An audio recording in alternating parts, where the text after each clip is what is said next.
Y hasta ahorita lo que hemos estudiado, les recomiendo las conferencias anteriores, hemos llegado a un punto, ¿verdad?, donde estamos así expectantes, porque es impresionante cómo Dios escogió a la nación de Israel para que se convirtiera en el termómetro de Dios.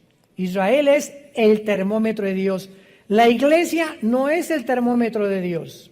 La iglesia fue incluida en el plan de Dios cuando Dios rechazó a Israel hace 2000 años porque rechazaron a Cristo como el Mesías. Dios nos pone a nosotros porque no hay nadie indispensable en la obra de Dios, pero cuando Dios regrese a tratar con Israel, Romanos 9, Romanos 10, Romanos 11 lo explican claramente, Oseas capítulo 5, Oseas capítulo 6, Ezequiel capítulo 37, etcétera, etcétera, etcétera, etcétera, Apocalipsis capítulo 11, entonces la iglesia no puede estar aquí en la tierra. ¿Por qué? Porque a Dios le falta 7 años para terminar con Israel, que son los 7 años de la gran tribulación. Cuando Dios le dio la profecía a Daniel, capítulo 9, versículo 24 al 27, que se conoce como las 70 semanas de Israel, Dios le dijo a Daniel muy claramente, Israel se encontraba en un punto muy delicado de su historia, porque los 70 años que se habían profetizado Jeremías de que Israel iba a pasar en Babilonia, cautivo, exiliados, estaban a punto de cumplirse. Entonces Daniel se pone a orar, Señor, te pido que me digas cuál es el plan ahora, ya vamos a regresar a Israel. ¿Cuál es el futuro de nosotros? ¿Seguirás tratando con nosotros? ¿Seguimos siendo tu pueblo? Etcétera, etcétera.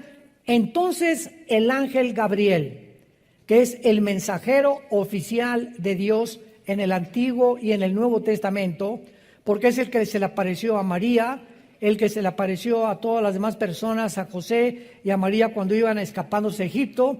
Gabriel le dice a Daniel, 70 semanas están profetizadas o destinadas para, escuchemos con claridad, la ciudad de Jerusalén y el pueblo judío. Los judíos, como en las clases anteriores hemos visto, tenían semanas de 7 días y tenían semanas de años. En otras palabras, dice el Salmo 90, 1 Pedro capítulo 3, que para Dios un día es como 1000 años y 1000 años como un día. Si nosotros calculamos que de Adán a nuestros días han transcurrido aproximadamente 6000 años, nos encontramos así, de que venga el Señor por nosotros. De Adán a Abraham hubo casi 2000 años.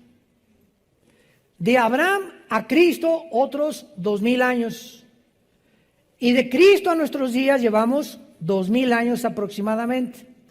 Aunque estos periodos de tiempo, cuando se cambió el calendario lunar de los judíos de 360 días al calendario solar por el Papa Gregorio en los primeros siglos de la era cristiana, tenemos un calendario diferente al bíblico, porque el bíblico es de 360 días, es el lunar. Ellos rigen el calendario de acuerdo a la luna, no al sol, nosotros al sol.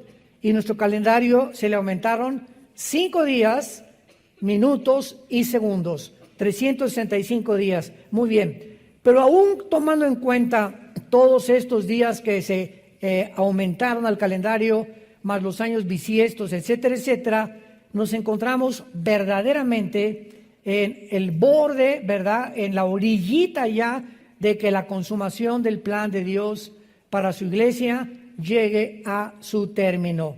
En cualquier momento, millones de seres humanos desapareceremos de este planeta. Mientras viene este evento, el diablo, el Satanás, que tiene control sobre la materia, sobre la energía, y esto nos lo revela la Biblia, el poder impresionante de la materia, de las neuronas, del cuerpo humano, de los genes que tienen los demonios, que están avanzadísimos a nuestra genética, a la neurología, etcétera, etcétera. El mundo tiene que comenzar a entender que cuando desaparezcamos millones de personas, ¿qué van a contestar los científicos ateos? O los secularistas o los mundanos. Se los llevaron los ovnis. Increíble. El Vaticano tiene una oficina para la investigación de los ovnis y el Papa Francisco declaró que si venían, a lo mejor la muerte de Cristo los iba a perdonar también. Cuando, discúlpeme, ¿verdad? Pero la teología nos muestra que la redención de nosotros se debió a una maldición hace 6,000 años en un huerto del Edén. Y que Jesús tuvo que hizo hombre y hacerse carne para romper esa maldición, porque solo Dios la podía romper. Entonces, si hay extraterrestres, como dicen los marcianos, lo que sea, la redención de Jesús no se podría aplicar a ellos. Esto es una barbaridad teológica.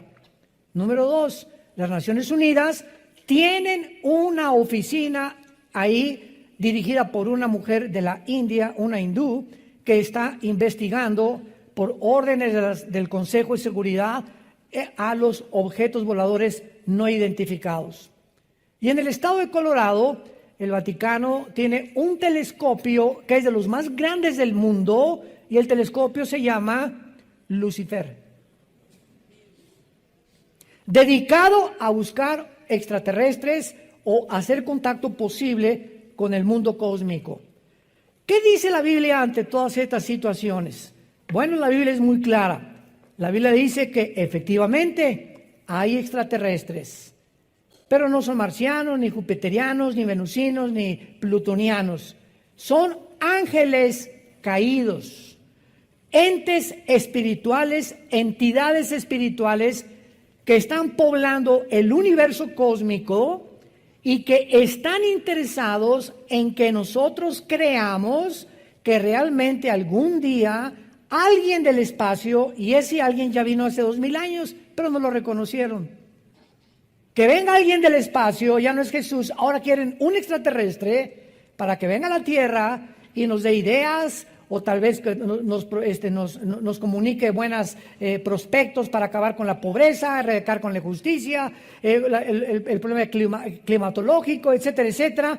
Y es increíble la burbuja de utopía, en la que el mundo se encuentra, ahora sí con sueños, quién sabe de cuál fuman o de cuál se inyectan, para llegar a creer que algún día el mundo mejorará con la intervención de los ovnis. Entonces, estos ángeles caídos, como hace poco una persona me dijo que es especialista en ovnis, ¿por qué ustedes no creen en los ovnis los cristianos? Y le dije, claro que creemos en los ovnis. Hay documentos científicos, así como hay videos buenos, hay videos falsos, hay fotos, hay testigos de astronautas. Y los astronautas, la mayoría, son personas educadas, con una disciplina férrea, personas de un carácter científico en matemáticas, en astronomía, muy elevado, mucho más que nosotros, que han dado testimonio, que han pasado enfrente de ellos objetos voladores no identificados. Solamente hemos visto algo que pasó, que rompe la barrera del Mach 1, Mach 2 del sonido, y es lo único que podemos testificar. Es algo incomprensible y que la ciencia no puede todavía determinar. La Biblia nos revela que los ángeles caídos tienen el poder de materializar la energía. ¿Qué quiero decir? El diablo puede hacer que esto comience a levitarse, puede hacer que tú oigas sonidos de cadenas en el techo de tu casa, que tu televisor se prenda sin que nadie lo prenda, que las ventanas de tu casa se comiencen a doblar, que puedas comenzar a oír voces que te diga mata a esa persona, o envidia a esta persona, o tú no eres nada y te vas a morir y te queda muy poco de tiempo, nunca te vas a casar, te vas a quedar como Gutierritos, etcétera, etcétera. Y estamos influidos por voces que tú dices, ¿de dónde vienen estos pensamientos? Vienen de demonios. Por eso dice la Biblia, Romanos 12:2, que renovemos nuestra mente. Cuando en el capítulo 7 del Éxodo, Moisés llega ante el faraón y agarra la vara que traía como una prueba de que Dios era más grande que los brujos del faraón y la avienta al piso, y los brujos hechiceros de faraón hacen y repiten el milagro de que la vara, un objeto inanimado que es de madera, se convierta también en serpientes. Con la única diferencia que la vara de Moisés se comió las varas de los hechiceros. Pero ¿qué nos quiere decir Dios con esto? Satanás tiene el poder de materializar la energía y hacer que algo recobre aparentemente vida. Entonces, esto es impresionante a la luz de lo que la gente trata de buscar a través del conocimiento científico. Entonces, ¿qué cosa es lo que estamos viendo en el cielo? Es real. Sin embargo, si lo quieres apuntar, los ovnis son la materialización de la energía satánica. La materialización de la energía satánica. Ellos pueden hacer aparecer un avión, un globo, pueden producirte visiones, pueden producirte lo que le llaman en Alcohólicos Anónimos el delirium tremens, que tienen los borrachos que ven objetos y ven monstruos y le llaman delirium tremens, que están tremendamente influidos por visiones o cosas que se les aparecen, que es real, son demonios. Entonces, esto que está pasando desde 1946, 2 años antes de que Israel se independizara como Estado soberano, comenzaron las apariciones de los ovnis que se han multiplicado hasta nuestros días. Ahora el mundo ya, el Vaticano, las Naciones Unidas, los medios de comunicación, cuando desaparezcamos millones de personas, tendrán una excusa para explicar, entre comillas, científicamente, por qué desaparecimos del planeta Tierra. Se los llevaron los ovnis, se llevaron a los religiosos, a los que estaban en contra de todas estas cosas, y ahora sí comamos y bebamos, porque ya no tenemos ningún mandamiento más que los que queramos nosotros proponer, hacer nuestra ética y nuestra moral. Y este mundo se dirige a una economía global, a un gobierno global, a un sistema militar global, que el anticristo lo va a cumplir, profetizado hace más de 2000 años.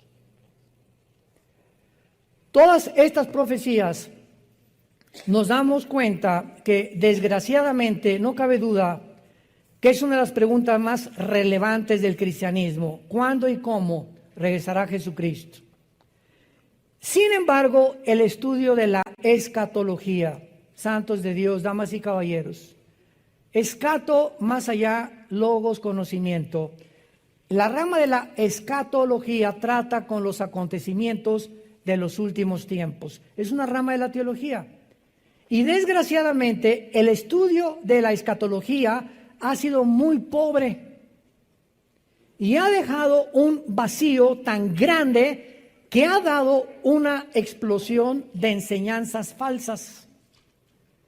Entonces, por todos lados oyes, ¿cuándo viene Cristo? Pues yo creo que en el pretribulacionismo, no a la mitad de la tribulación, no al final de la tribulación, otros que ni el milenio existe, otros están enseñando que ni siquiera existe el rapto. Increíble, impresionante, que el rapto ni siquiera existe. Entonces, toda esta serie de enseñanzas, vemos que la sana doctrina ha sido reemplazada por mensajes que apelan a las emociones, y el discernimiento ha sido abandonado por experiencias místicas. El otro día tuve una entrevista en un programa de televisión y me preguntaron: ¿a quién recurro? Virgen del Cobre, de los Sagrados, la Macarena, que por qué yo no creía en las manifestaciones del Espíritu Santo. No dije ninguna virgen. ¿A qué se refiere usted con las manifestaciones del Espíritu Santo? Si usted me dice que voy a creer que las personas se cagan al piso y que queden inconscientes, esas son experiencias místicas.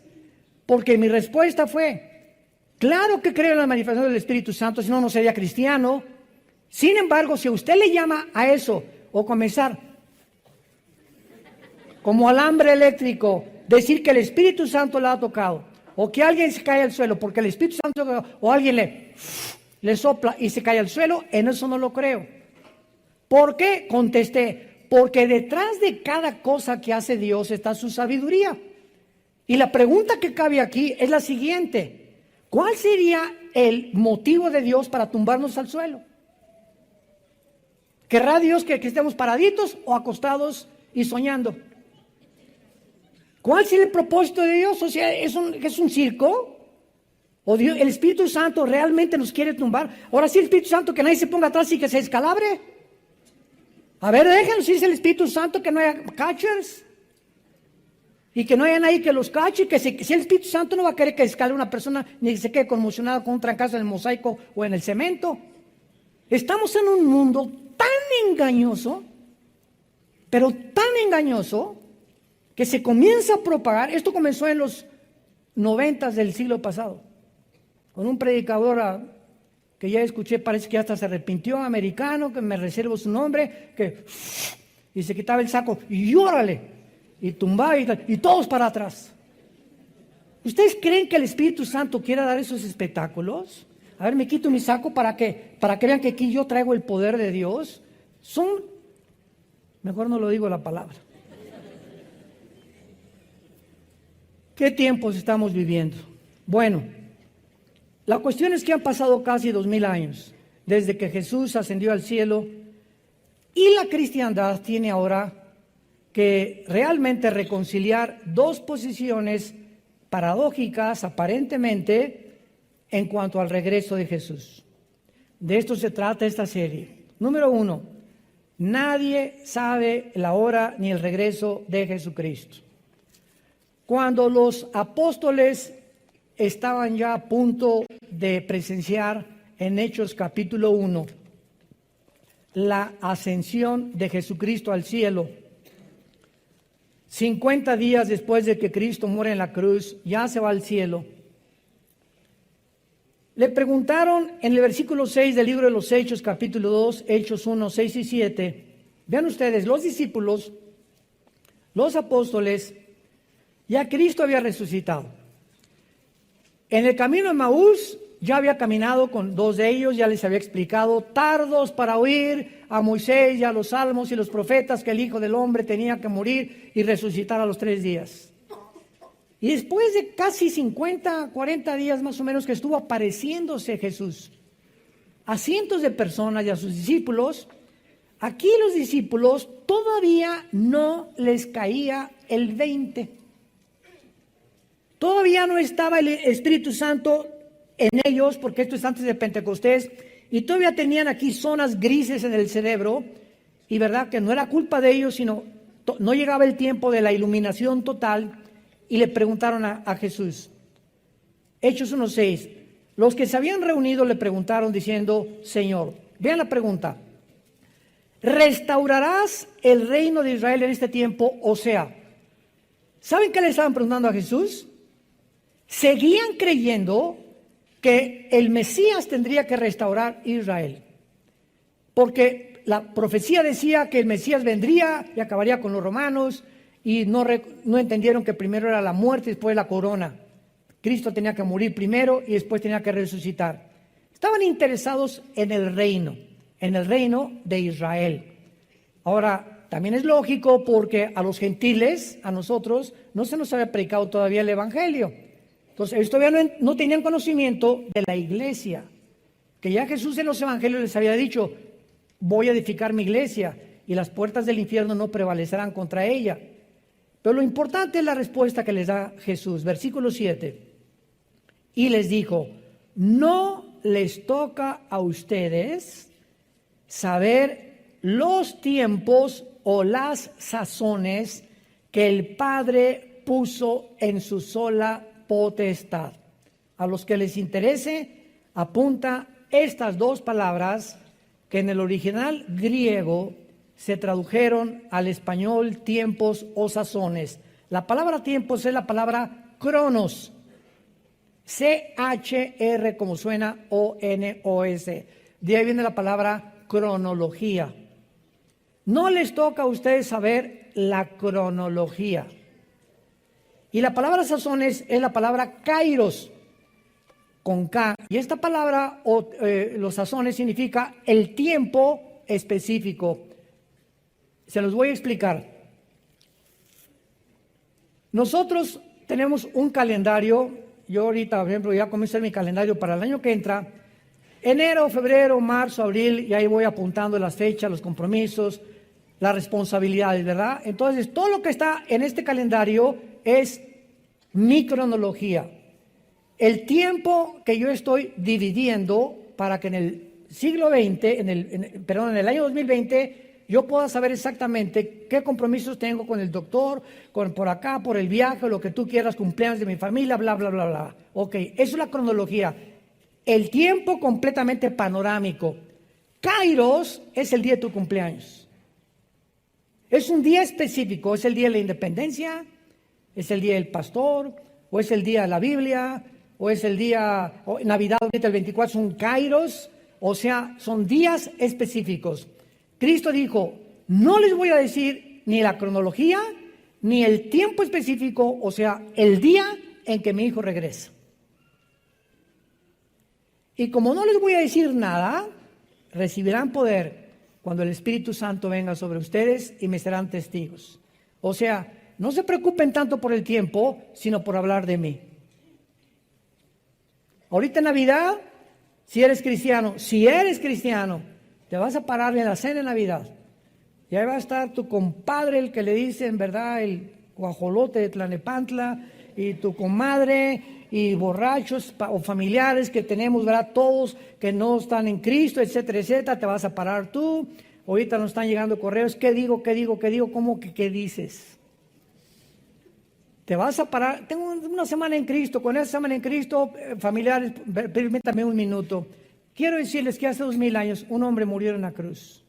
Y nunca digan, el pastor dijo. La Biblia dice, no nos metan a nosotros. Porque aparte nos meten en problemas, ¿no? El pastor me dijo que te dejara, imagínate nada más. La Biblia dice que un hombre murió hace 2000 años, que fue crucificado, enterrado y resucitó a los 3 días. Es todo lo que tienes que decir. ¿Ya te lo memorizaste? Nada más. Y que cualquiera de ustedes ahorita en esta cena que quiera invitarlo a su corazón, él entra a vivir en tu vida. Nada más.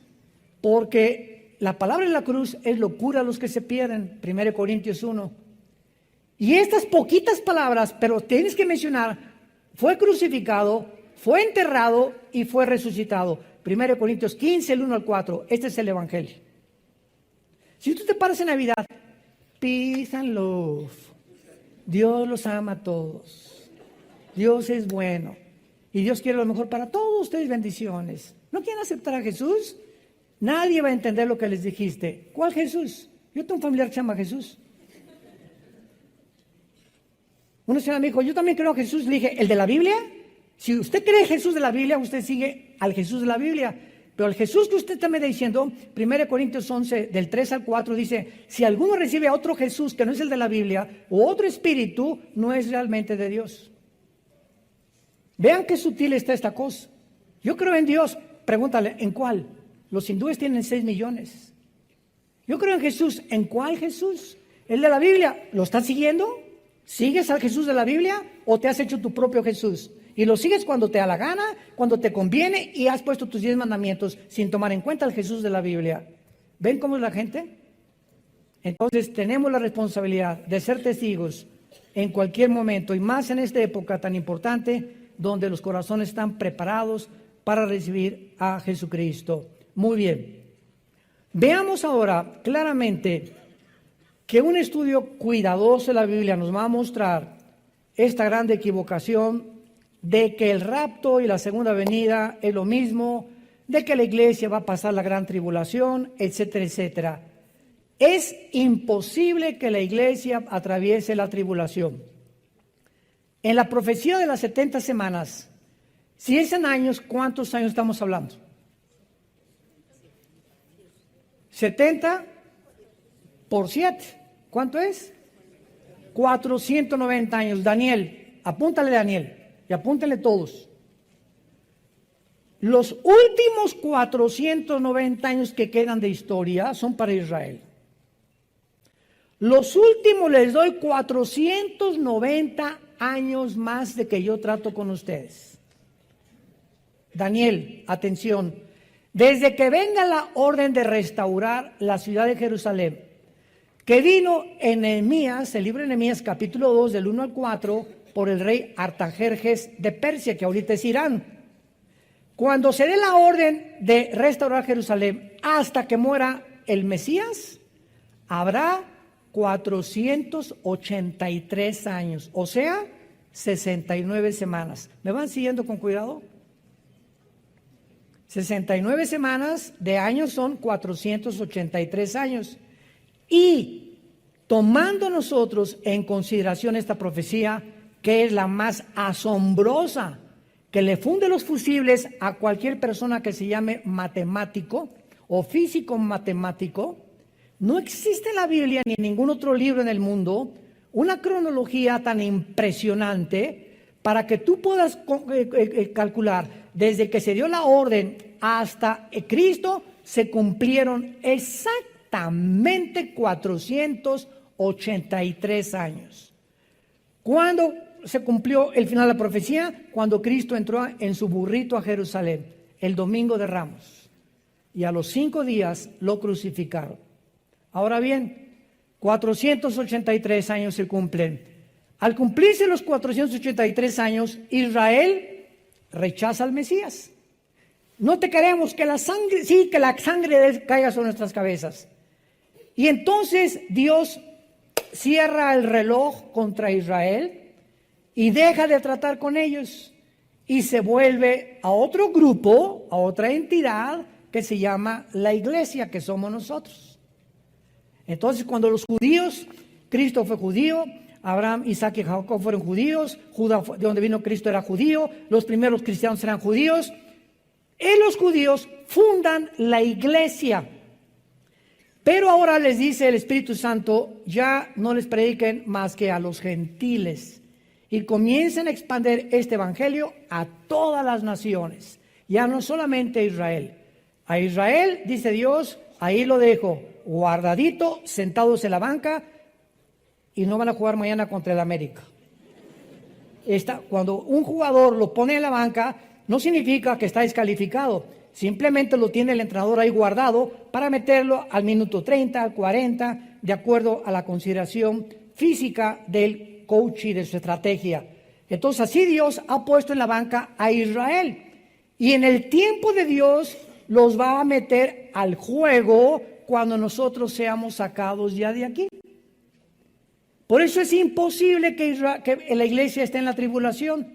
Ahora bien, de 483, ¿cuánto falta para 490?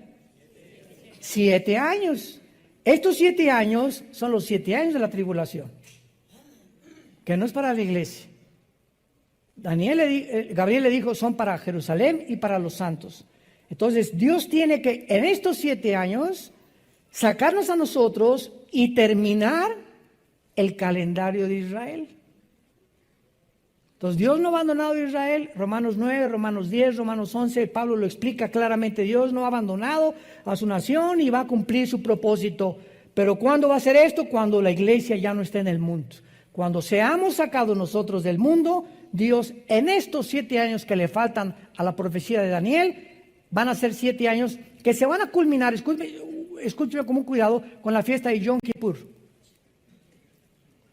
o el día de la expiación. Para los que no sepan, Dios tiene 7 fiestas, que es la Pascua, la de la levadura, los primeros frutos, la Pentecostés, que se cumplieron cuando Cristo vino. 4 fiestas se han cumplido. ¿Cuántas quedan? Estas 4 se cumplieron en la primavera de Dios. Y las otras 3 que faltan, se van a cumplir las 3 que faltan entre el mes de septiembre y octubre, que es el mes judío de Tishri. Y la próxima que sigue, la 5ª, es la fiesta de Tutú, Tutú.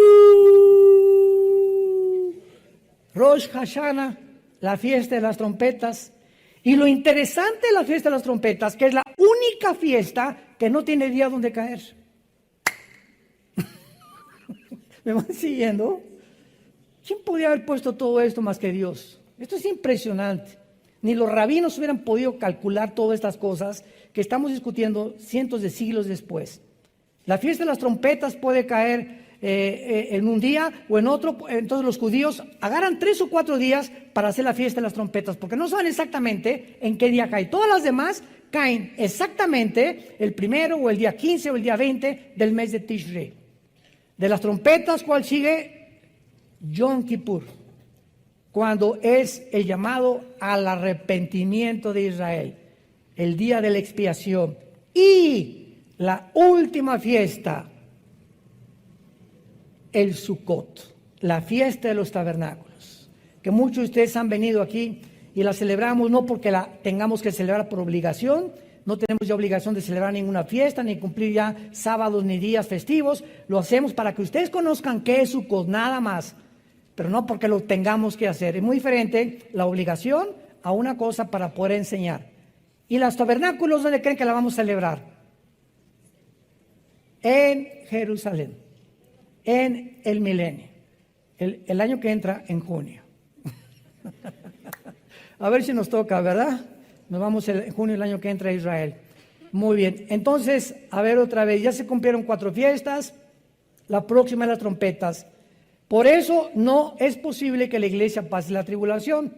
Las trompetas, los judíos la asocian precisamente, los judíos mesiánicos, con Rosh Hashanah o con la fiesta de las trompetas, porque primera de Corintios 15, 51 al 53, dice, se tocará la trompeta final. Muchos, ¿verdad?, por no conocer la escatología, la relacionan con las trompetas del Apocalipsis, por el amor de Dios. Las trompetas del Apocalipsis son de juicio. Esta es tutú, vámonos a casa. Juímonos, decían en mi rancho. Bueno, espero que ya estén más o menos ubicados. Vamos a entrar de lleno a este estudio. Esta fue la introducción. Como decía Pablo, hay tantas cosas que explicar, tantas cosas que enseñar, ¿verdad? Y a veces yo le pido a Dios, Señor, dame sabiduría, por favor, para explicar estas cosas y que las puedan entender claramente tu pueblo.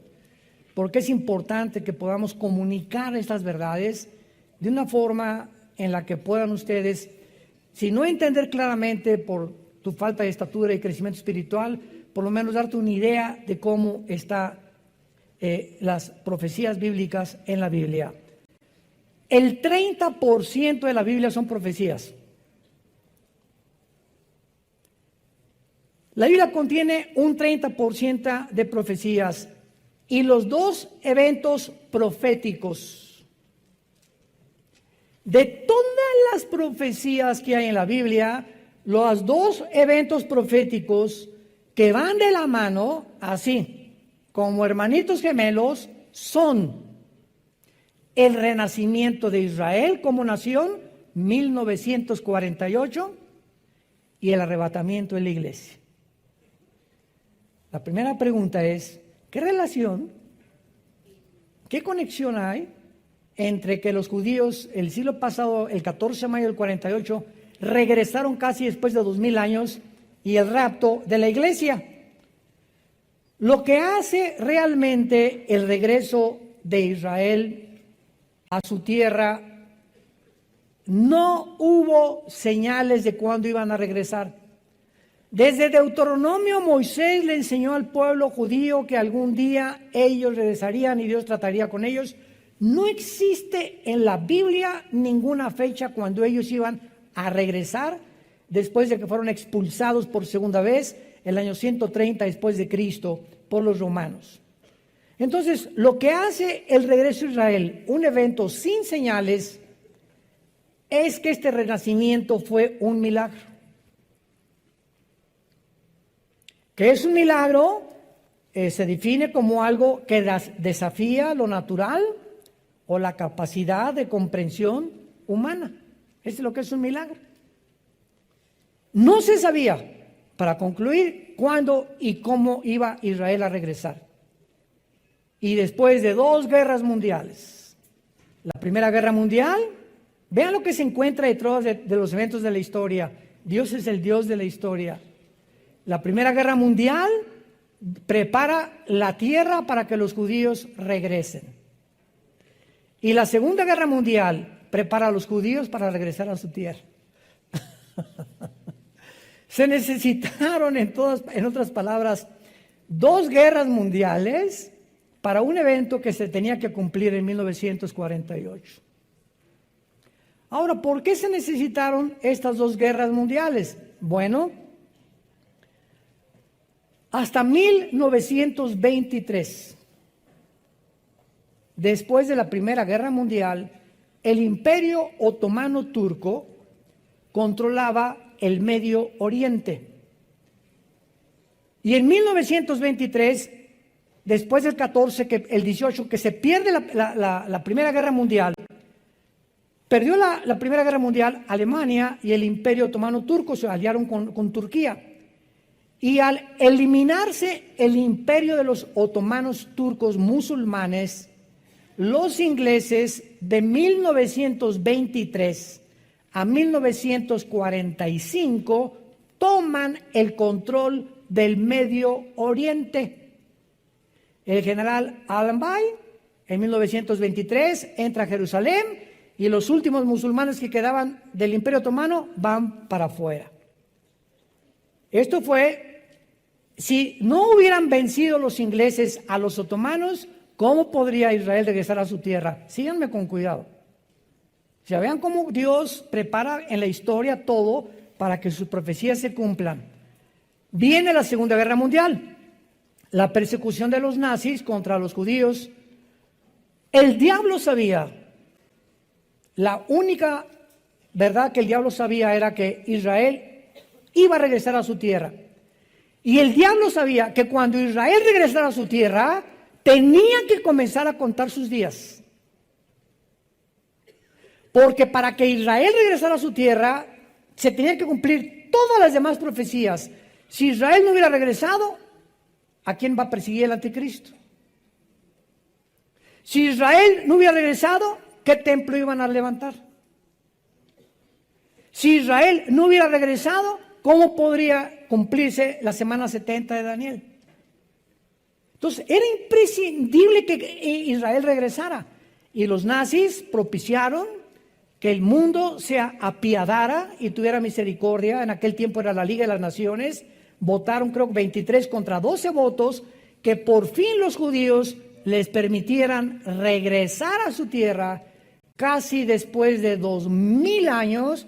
Señores historiadores que nos están escuchando y señores sociólogos que nos escuchan, el regreso de Israel a su tierra es el milagro más grande de cualquier nación en toda la historia de la humanidad. No ha habido un milagro semejante donde una nación, ya no después de casi 2000 años, sino después de una sola generación, que es aproximadamente 80 años, regresar a su tierra con su religión, con su cultura, con su estado y con su idioma. No pudieron las naciones absorberlos. Los franceses no les cambiaron su idioma, ni los ingleses, ni los italianos, ni los mexicanos, ni nosotros vamos a Texas, o nuestros paisanos que se han ido ya no quieren hablar español. En casi una generación, 80, 100 años. Porque quieren, y eso es un fenómeno normal de la sociología, se quieren adoptar a la cultura. Y mi esposo y yo tenemos cantidad, ¿verdad? Tenemos un paisano jardinero que va cada 15 días a la casa de ustedes a cortarnos ahí el pastito de la casa y le preguntamos, ¿verdad? Oye, y el español ustedes saben que hablan o mencionan, le llaman mocho, ¿verdad? O sea, no es realmente un castellano. Y vienen sus hijos a ayudarlo a cortar el pasto y hablo con ellos y me hablan en inglés. Y le digo, ¿por qué no quieres hablar español? Y me dice, papá, es que a la escuela les da vergüenza. Quieren ya desde niños ser aceptados como norteamericanos. para no ser marginados ni rechazados por el racismo que existe todavía.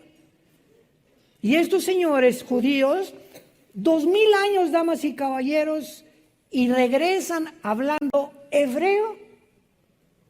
Cada niño que nacía, va a ser nuestro idioma, esto es nuestro idioma, esto es nuestro idioma, esto es nuestro idioma. Es un milagro porque nunca jamás se volvió a dar en la historia, ni se ha dado de la humanidad. ¿Van ustedes entendiendo por qué es tan significativo, tan importante el regreso de Israel en 1948 en la relación con las profecías bíblicas?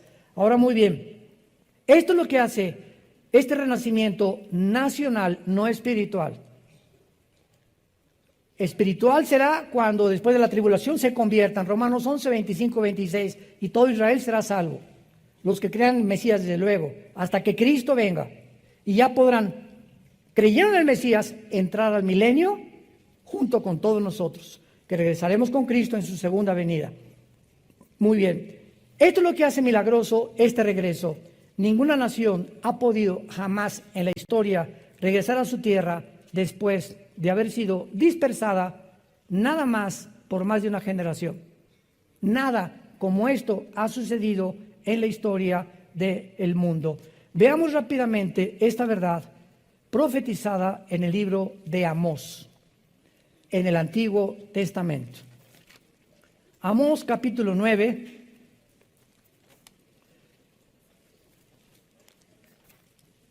versículo 14 y 15.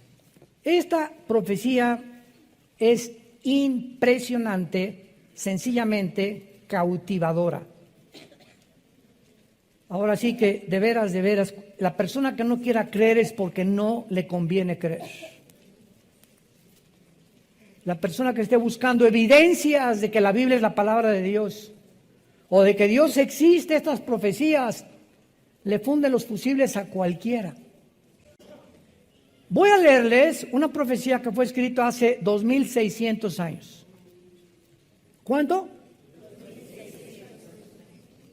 ¿Por Walter Mercado? ¿Por Nostradamus? ¿Por los astrólogos? ¿Por los profetas hebreos? Vean lo que dice Amós 9, 14 y 15. Y traeré del cautiverio a mi pueblo Israel. Edificarán las ciudades asoladas, número 1, las habitarán, plantarán viñas y beberán el vino de ellas, harán huertos y comerán el fruto de ellos, pues los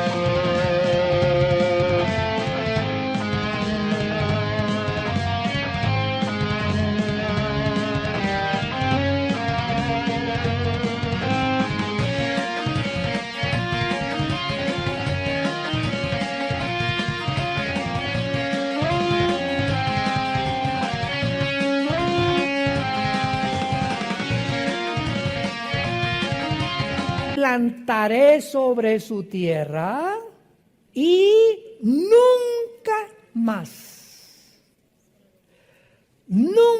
más serán arrancados de su tierra que yo les di, ha dicho Jehová Dios tuyo. Pongan los que les interese y trajeron su Biblia y no el periódico. Pon ahí junto a ese versículo 14 de mayo de 1948 se cumplió esta profecía. Traeré del cautiverio a mi pueblo Israel. Número 2. Esta profecía dice, todo esto es insólito, que cuando ellos regresaran iban a edificar e iban a plantar viñas. Cuando los judíos regresaron en 1948, el día 14 de mayo, y nombraron a David Ben Gurión, el primer ministro de Israel, estaba Israel, toda la tierra de Israel seca, sin flores ni árboles, no había nada. Para 1950 al 52, en casi 4, 5, 6 años de que regresaron, plantaron más de 6 millones de olivos. En una de las obras de la ingeniería hidráulica más portentosa desde una de las séptimas maravillas del mundo, que fueron los jardines colgantes de Nabucodonosor en Babilonia. Una de las séptimas maravillas del mundo fueron los jardines de Babilonia, que todavía cuando vivía Saddam Hussein dijo, le doy $1 millón al que pueda imitar los jardines de Babilonia en Irak. Nadie lo pudo lograr. Y nadie entiende cómo los judíos hayan podido. Tú vas ahorita a Israel y tienen más de 16 millones de árboles. Los que hemos viajado a Israel, siempre llegamos a Tel Aviv, ya sea de Roma, de París o de cualquier lugar del mundo, México, donde tú le quieras ver.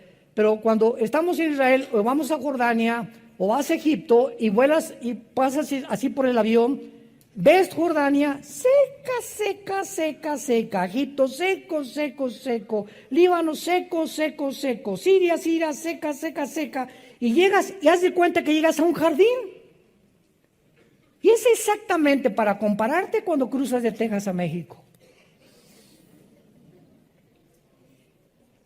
Cuando volamos mi esposa y yo a Texas, seco, seco, seco, seco, seco. Y ya entras a Texas, o a Arizona, o a California, o a cualquier estado, todo verde en Estados Unidos. ¿Por qué? ¿Por qué esa grande diferencia? Todo ordenado, todo se respetan a la autoridad, etcétera, etcétera. ¿Qué es lo que hace estas culturas diferentes unas de otras? La Biblia. La Biblia. Resulta que Estados Unidos, en 1625, cuando llegaron los peregrinos huyendo de la persecución del Vaticano a Inglaterra, y llegaron a Estados Unidos, al estado de Virginia, a Rhode Island, 1625, con este libro. Y fundaron Estados Unidos con este libro.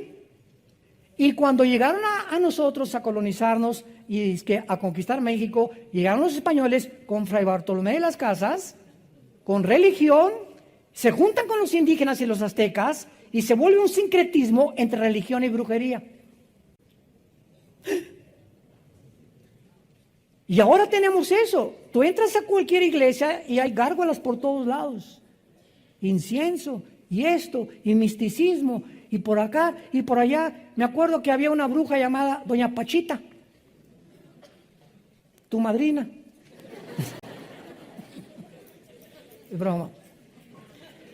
Y me acuerdo que mi hermano Alejandro, ¿verdad? Él fue el que me vio a Cristo, es el director del ITI. Mi hermano Alejandro fue hippie. Tenía su pelo hasta acá y peace and love, y ya saben cómo era la época de los 60, 70, ¿no? Y él me dice que fueron a ver a Doña Pachita, allá a Oaxaca, y a probar los hongos alucinantes. Mi hermano, gracias a Dios, que quedó bien, normal después de todo. Lo salvó Cristo, ¿verdad? Y restauró su mente y todo. Pero me platicaba, ¿verdad?, que cuando experimentaron con estos hongos alucinantes, una de las cosas que Doña Pachita tenía a San Juan Bautista, tenía a Cristo, tenía vírgenes, tenía a Nostradamus, tenía a todos. O sea, dentro de la brujería tienen sus vírgenes, tienen esto, tienen el otro, pero también tienen a sus brujos y a sus chamanes. Entonces, ¿cómo puedes reconciliar la mezcla del ocultismo con la luz? Ahorita comienza ya a despejar tu mente y a darte cuenta que esto es incongruente, pero que por resultado de la ignorancia de este libro, pues las naciones caen en lo que la mayor parte han caído. Como se acuerdan del chiste que les conté ayer en el desayuno, el Día de Muertos en México. Llega la India María con su olla de mole y se sienta junto a su muertito. Y llega también la señora Pompidió con su ramo de arroz. India bruta, ¿cuándo crees que va a venir tu muertito a comerse el mole? Y le contesta la India María, cuando venga el suyo por las flores. tanto ricos como pobres, viven una ignorancia, un paganismo, ¿verdad? Que la Biblia nos quita las vendas y nos da la luz y de saber que un cristiano no regresa nunca al panteón. Porque Jesús dijo que es la resurrección de la vida y no hay más que gusanos y huesos. Tu muertito no se va a comer el mole, ni tampoco las flores las va a oler. Pero eso lo hacemos cuando ignoramos qué se encuentra detrás de todo, las fiestas y las cosas que nosotros, por tradición, porque es una tradición nada más, hacerlo. Bueno, y finalmente, vemos aquí en esta profecía de Amós que estamos estudiando, para terminar, que plantan los judíos casi 6 millones, cumpliéndose el versículo 14, y en el versículo 15 culmina esta profecía, Amós 9:15, pues los plantaré sobre su tierra, y la promesa de Dios es que cuando regresaran en 1948 a su tierra, nadie los iba a volver a arrancar. A pesar de ser así una minoría, asombraría al mundo el sistema de defensa que iban a desarrollar, que hasta el siglo XXI Israel tiene los mejores pilotos del mundo, más que los MiG rusos y los F-35 que tienen ya los americanos y que los ingleses. No hay aviación como Israel ahorita. No hay tecnología en armas y en internet y en la cibernética como lo que han desarrollado los judíos. Llegaron los judíos el 14 de mayo a las 5:30 de la mañana del día 15 de mayo. Los atacaron 4 naciones árabes.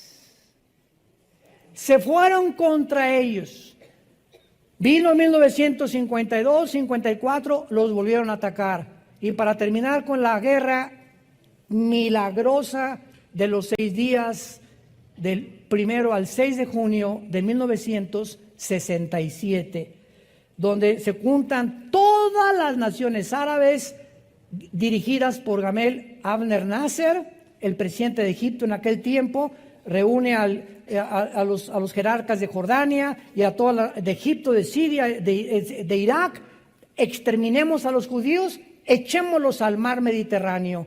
¿Saben ustedes lo que pasó en la guerra de los 6 días? Ahorita somos como 2,000 personas en este auditorio.